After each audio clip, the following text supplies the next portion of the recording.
The real estate world is changing. Opportunity is everywhere. It has never been so easy to connect, share, and bring people together. We're learning from others and finding the very best in ourselves. Challenging our beliefs, overcoming our fears, transforming ourselves so we can transform our business.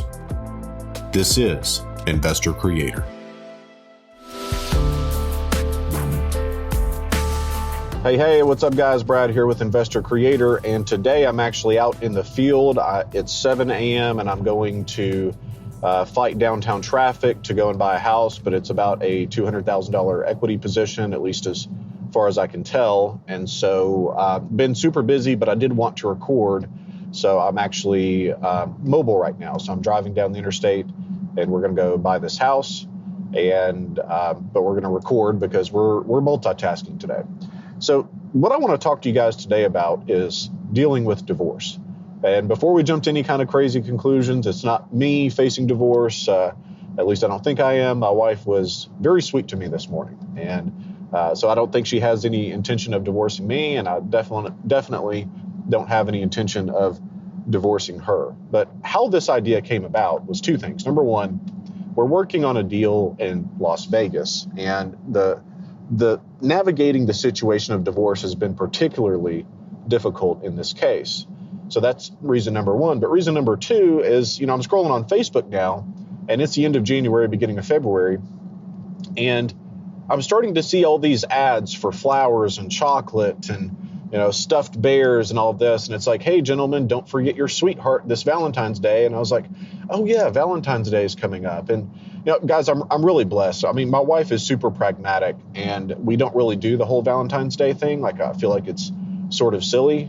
Back when we were in college, I took her to a nice Italian restaurant when we were probably 20 or 21 years old. And it was on Valentine's Day, and I didn't make reservations because, that's the kind of person that I am.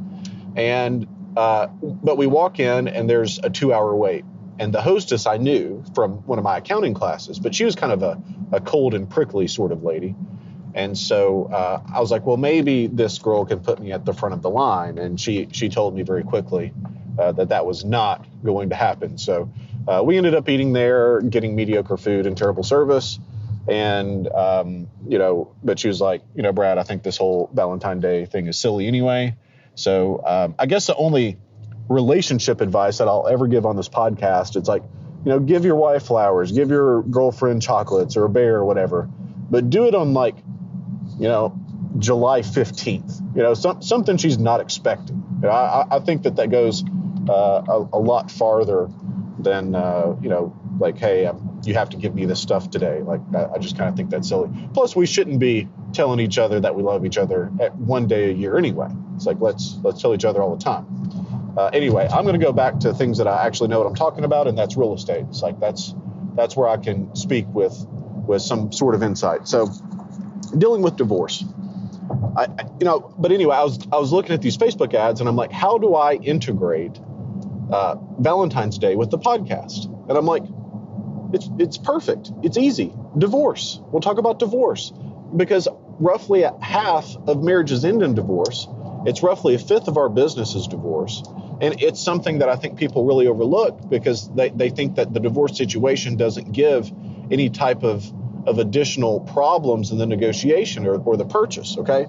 So we're going to go through this. So why is understanding the divorce situation critical? Well, first, it's going to give you a huge competitive advantage over other investors, because what other investors are doing is they're throwing offers. Here's an offer, here's an offer, here's an offer. Guys, this kind of bothered me. I was in a Facebook group, and I don't get into these kinds of conversations anymore because people are often stuck in their ways, and that's fine.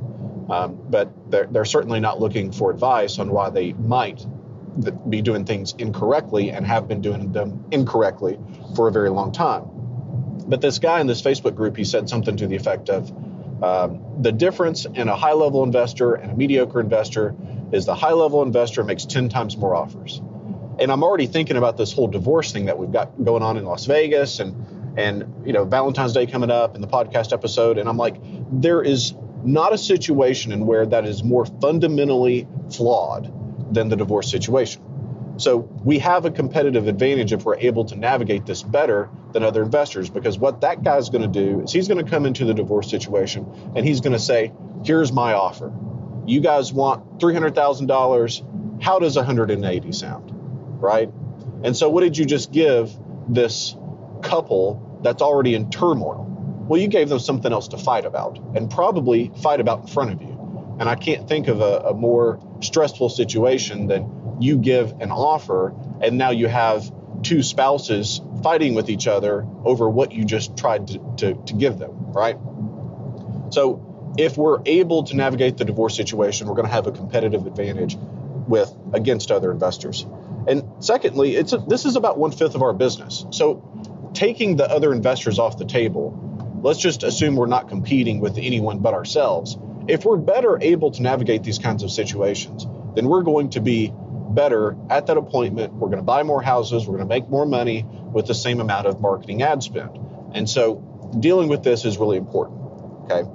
So let's go through the psychology at this point of what the house was and what it is now. So let's just kind of imagine, for the people that are married, you can kind of think about this, or, if you've been in a long-term relationship, or maybe you have gone through a divorce, then you're going to understand the full scope of this, where I'm not going to understand it as much because I haven't been there. But you have a happy couple. They decide to get married. There's an engagement period. It's all roses and sunshine. You get married, and at some point, husband and wife, or the two spouses, they buy a house, okay? And so you think about what that house is. It's a really happy place. It's a really happy thing. I think about the day that they move in and how excited they are and how tired they are whenever they get done moving, and they're so happy to be there and it's done, and they begin to build memories in this place. So if they have children, then birthdays happen, and the day that the child comes home happens, and splish splashing in the bathtub happens, and you have Christmases and Thanksgivings and all this. So you think about the emotion behind that. It's deep. And so whenever we're going from that, which is what the house has been in the past, to there was some catalyst to create a breakdown in the relationship. Maybe one spouse was working too much. Maybe there was infidelity. Maybe there was a health issue. Maybe, who knows? It's like there's a million different reasons why a relationship could break down. But at some point, you have at least one spouse and possibly two spouses that are done with each other. Okay? And so what does the house become at that point? Well, it's the anchor that causes them to have to still deal with each other. And so that creates a serious motivation, especially if one spouse is already completely committed to move on. And they may even be living in the same house still. It's like, yeah, I don't love you anymore, but I'm going to be your roommate, even though I committed my life to you, right? And that's a really, really difficult emotional situation. So I think you can kind of begin to understand, or at least get a glimpse in the difficulty that the house poses to these people. And it creates a motivation and creates a situation in which we can buy an equity position. So let's talk about my first deal. And I still remember my first deal. And I actually specifically remember the call coming in because I'd had so many calls. This was in 2010. I'd had so many calls and I hadn't bought any houses, and I felt just completely beat up and defeated, as I know some of you guys do. And so it's just like, man, I'm never going to buy a house, it seems like. But I'd already made the commitment that I was going to buy a house, or I was going to be on my deathbed asking the doctor, hey, doc, do you have a house that I can buy before I die, in 2 hours or whatever it is, right? Like, that's the commitment that I had. It's like, we are going to do this, or we're going to die trying to do this. But I remember this lead came in, and the voicemail was not unlike really any other lead that I was getting. It was just something like, hey, Brad, I've got to sell my house. Give me a call back. So I called the guy back. But I specifically remember a moment. And I think that it's like the snowflake that caused the avalanche was this moment. Because I was sitting in my truck, and I remember it was a hot August day, and I was sitting in my truck, and I just was looking at my phone. And I was thinking, I just don't want to talk to anybody else. I don't want to talk to another person. And I really, for just a slight moment, considered just not calling them back. It's like I was just so beat up over it. And then I remembered my commitment. It's like, nope, Brad, this is the life you chose. This is the commitment that you made. You quit accounting to pressure wash houses part-time so that you can make some money while you chase this dream, right? And so I called the guy back and I set an appointment. And I knew at that point that I set the appointment that it was a divorce situation and that they were behind on payments. And guys, I had maybe at this point been to 20 or 30 appointments, hadn't bought anything, and was completely unskilled in everything I was doing. I mean, I was kind of like the blind squirrel trying to find an acorn. Well, I found an acorn. So I walk in, I'll go through the house. I instantly make pretty good rapport with the husband, and the wife just wouldn't talk to anybody. And so I get to the kitchen table and I'm sitting between them, and it was a very uncomfortable situation because they really wouldn't talk to each other. And so they were a couple of months behind, and they just wanted to be done with it. They just wanted the mortgage taken care of. So long story short, I ended up buying the property for, I believe, $97,000 subject to, and I sold it for $135,000 with $20,000 down in cash with owner financing. And I did that in about 3 or 4 days. But dealing with this situation at the kitchen table, I realized like I was in deep water and I didn't know how to swim. And so husband and wife won't talk to each other. They're kind of talking through me. And the only thing that saved me in terms of being able to get this deal done is that they were so motivated and the market was so bad at this point in 2010 that they just really would have sold to anybody. It's like, as much as I would love to say, hey, I went in there and I did a great job and I bought something, it's like, no, I was the blind acorn that stumbled. I was the blind squirrel that stumbled across this acorn and happened to get fed that day. So I realized at that point that dealing with this divorce scenario was something that I needed to work at, right? So how do we navigate these things? So we're going to give you some actionable, real steps that you can do the next time that you're dealing with a divorce situation. And I really hope this helps you deal with these things and that you buy more houses from it. So let's get started. So how do we navigate? The first thing that I want to submit to you is that you're at a disadvantage with one person the moment you enter the house. And so what I want to expand on that for just a second. One person is going to call you, so either spouse one or spouse two. And so realize that there's a lot of distrust between spouse one and spouse two at this point.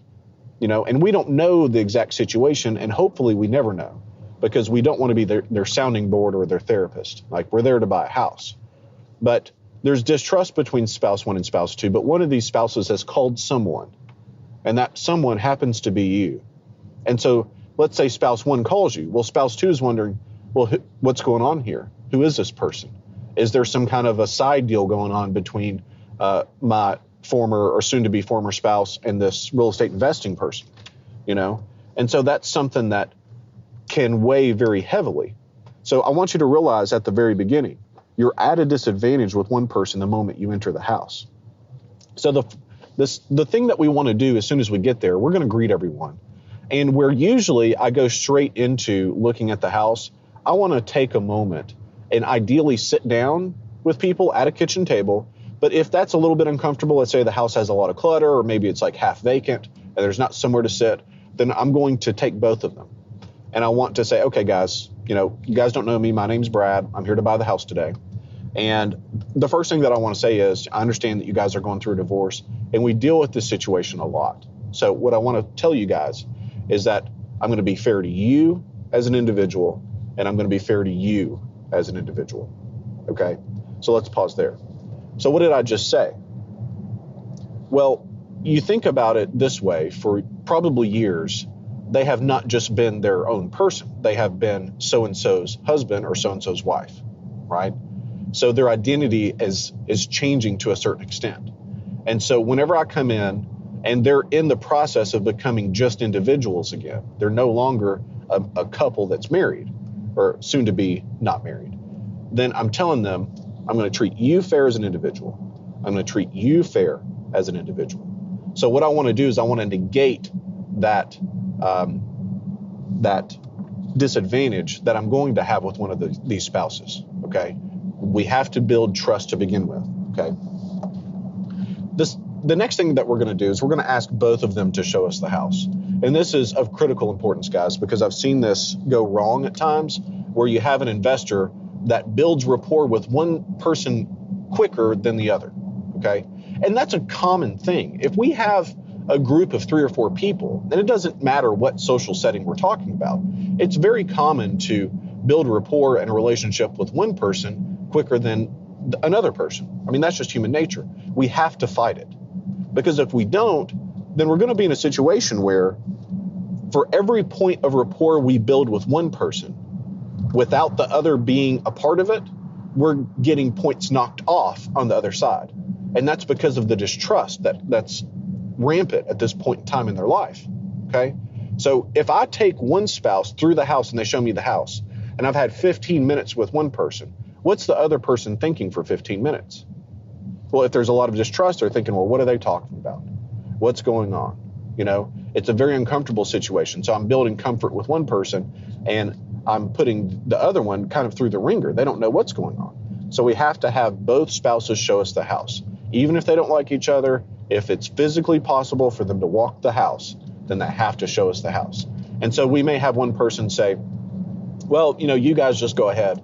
And I'm going to interject, okay, because we have to control these situations. And it's just leadership. People want to follow a leader. And we're the leader because we have the cash, or we can solve their house problem. So I may say something to the effect of, well, I understand, but it's really important that you show me what you've enjoyed about the house, just so that I can have a really good understanding and know all the facts and figures before I can buy it. Does that make sense? And so they'll say yes, and they'll maybe begrudgingly come through the house. Even if they're begrudging about it, that's okay. But I have to have these people walk through with me, because I've seen it so many times that you build a lot of rapport with the other person, and then you come in and you talk about price, you have no rapport with the other, and probably negative rapport, because you've built up so much rapport with this other person because of the mistrust in the relationship. Okay. So the last thing I want to talk about is pricing. And so for those of you guys that have listened to the podcast, you know that we never give a price. Never do we give a price. And a lot of people think that they're great negotiators, but they're really not. And they think that they're great negotiators because if someone's asking for $250, they know how to say $150, and they think that's negotiation. That's not negotiation. That's horse trading. Okay. And I grew up in the livestock industry when I was a little boy. You know, my family was in farming, and that's all they did, you know, and they thought that was negotiation. That's what I thought negotiation was, and it's not. All right. So in my model, we never give a price. And it's partially because of these divorce situations, because like I alluded to earlier, if they have a certain amount of that they're hoping for, and I come in and I undercut that by half, then I've just given them something to fight about. Okay. But if I can outline, here are the facts and figures of the house. What are you guys needing to get this thing done? Then I have a much better shot at it. I've never given a price, and there's nothing for them to fight about. Now, I have had divorce situations where the couple start fighting at this point because they're angry at each other. And so after looking at the facts and figures, I remember a certain situation. Let's say the house was worth $200 and they owed $100,000. I had one husband tell the wife, well, he told me, he said, Brad, to get rid of this woman, I would take $120 for the house. And then the woman said, well, to get rid of this man, Brad, I'd take $110.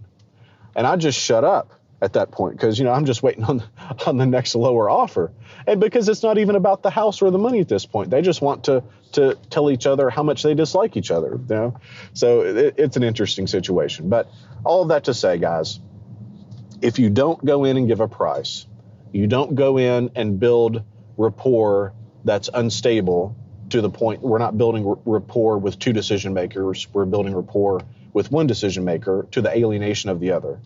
And we come in and have an idea of the pain and the problem that has been created with this divorce and how this house is the anchor, then we're going to be a lot more successful with these appointments. And really, that's what I want for you guys, is to be successful, to have a strong business, to enjoy life, to have a good time doing this business. Because, just like I started at the beginning, and I had that kind of moment where, had that last snowflake not hit the mountain and cause the avalanche, like, I don't know what I would be doing today, But luckily, I had some good people around me that encouraged me, and that's what I want to do for you guys. I want you to feel encouraged. I want you to feel empowered, and I want you guys to have a strong business.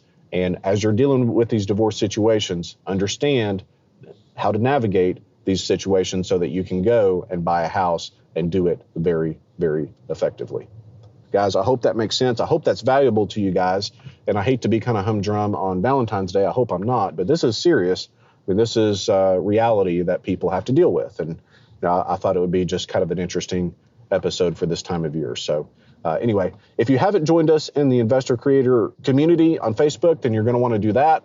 I got some great people in there. We're answering questions. I have some videos coming out, and just trying to give value to the real estate community. So anyway, hope you guys have a great day. I'm going to go buy this house and pick up my equity position for today. And then I'm going to help other investors do the same for the rest of the day. So, all right, guys, talk to you guys soon. Happy investing. We'll talk to you later.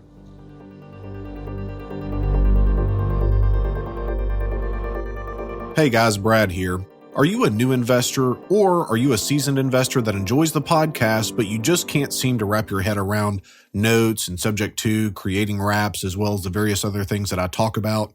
There's one thing that I see that is really common with most real estate investors, especially wholesalers, and it's this.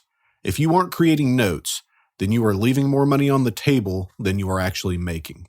If you want to change this in your business, then reach out to me at brad@bradsmotherman.com. We are opening our apprentice program in just a few weeks, and in this program, we work together on deals, one-on-one, and we profit share in your local market. Are you ready to have a real mentor instead of just buying another course? Reach out to me, brad@bradsmotherman.com.